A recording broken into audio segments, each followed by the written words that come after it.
Alright, this is a 2-year update of how to install edging.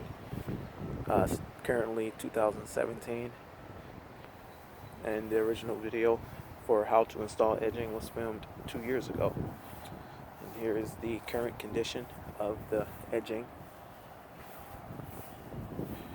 As you can see, it's all still intact. I've never really had to do anything to the edging, but here's the flower bed current day. Got some bushes planted and some flowers coming up. These were all planted last year in 2016. So got a tree there on the end. And this bush here hasn't quite come in yet, but I think it will in the next couple weeks.